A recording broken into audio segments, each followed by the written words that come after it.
All right. 35. I had to take a break. Take care of some animals. All right, 35 is an ellipse. We have two vertices, 2 pi over 2. We have 8, 3 pi over 2. All right, I have 2r thetas. The major axis is the y axis, so I know it's going to be sine.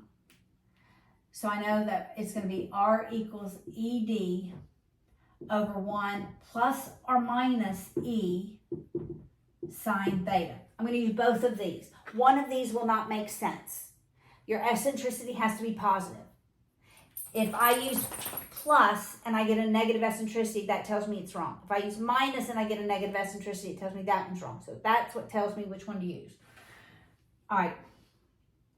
So 2 equals ed over 1. I'm going to start with plus e sine pi over 2. And I'm going to use this one. 8 equals ed over 1 plus e sine 3 pi over 2. All right, that's positive 1. That's negative 1. So I really have 2 equals ed over 1 plus e. And this one I have 8 equals ed over 1 minus e, because that's a negative 1. All right, so I'm going to multiply by 1 plus e to eliminate the denominator. Distributing that 2, I have 2 plus 2e equals ed. Do the same on this side, multiplying by 1 minus e on both sides. Distributing the 8, it's 8 minus 8e equals ed. I'd have two equations where ed is set equal to something. I'm just using substitution. So I'm setting this equal to that. So it's 2 plus 2e equals 8 minus 8e. And I'm going to add 8e on both sides so that that becomes 10e. I'm going to subtract 2 from both sides and that becomes 6. Divide both sides by 10. E is 6/10. When I divide both terms by 2, I'm simplifying it. That becomes 3/5. All right, I have my eccentricity. Eccentricity is 3/5. Once I have eccentricity, then I can go back in and solve for where my directrix is. All right, so I'm just going to go back in this equation. It's the simplest one. 2 plus 2 times 3/5 equals 3/5 times the directrix. That's 2 plus 6/5 equals 3/5 times the directrix. I'm going to eliminate that denominator by multiplying every term by 5. 10 plus 6 equals 3d. That's 16 equals 3d. Dividing by 3. My directrix, 3 doesn't go into that. So my directrix is 16/3, right? 3 does not go into that. I'm verifying. It doesn't. It's 4 times 4, Paula. And it cannot be simplified. All right. So my directrix is at 16/3. So that's what I'm going to substitute in for my directrix. And I know it's plus because I didn't get a negative e. All right. So I'm going to use plus.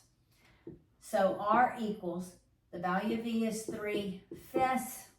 What I said my directrix was 16/3 over 1 plus 3/5 sine theta. I end up with r equals 16/5 over 1 plus 3/5 sine theta. I can multiply this term by 5 over 5, which is effectively 1, to eliminate those denominators. So r is 16 over 5 plus 3 sine theta. But that's how they get those numbers that aren't 1 in that position.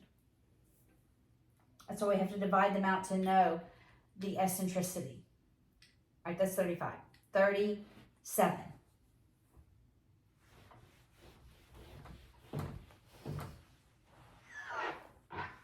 Of course, Cody is right under my feet. All right. 37. It's a hyperbola. Its vertices are at -2, pi over 2, and 4, 3 pi over 2. That is the y-axis. Again, we're dealing with r equals ED over 1. It's either plus or minus E sine theta. I'll try plus again. All right, so there's my r thetas. I'm going to plug them in. So -2 equals ED over 1 plus E sine pi over 2, which is positive 1. And I'm going to plug this one in. 4 equals ED over 1 plus E sine 3 pi over 2. We know that's -1. So we have -2 equals ED over 1 plus E. And here we have 4 equals ED. And it's a hyperbola, so I'm expecting that eccentricity to be greater than 1 over 1 minus E. So I'm going to multiply by 1 plus E on both sides.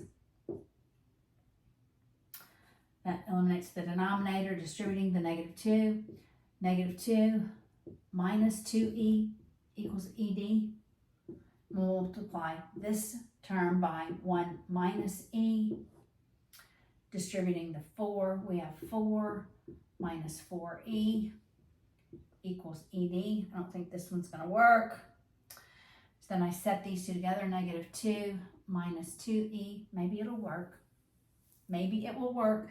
Equals 4 minus 4E. I'm going to add 4E. That's going to be bigger.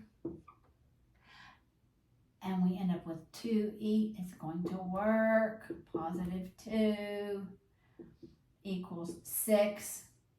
Dividing both sides by 2. E equals 3. That works. It's greater than 1. Eccentricity is 3. Once I get eccentricity, I can get my directrix. I'm just going to use this one. So it's 4 minus 4 times 3 equals 3 times D.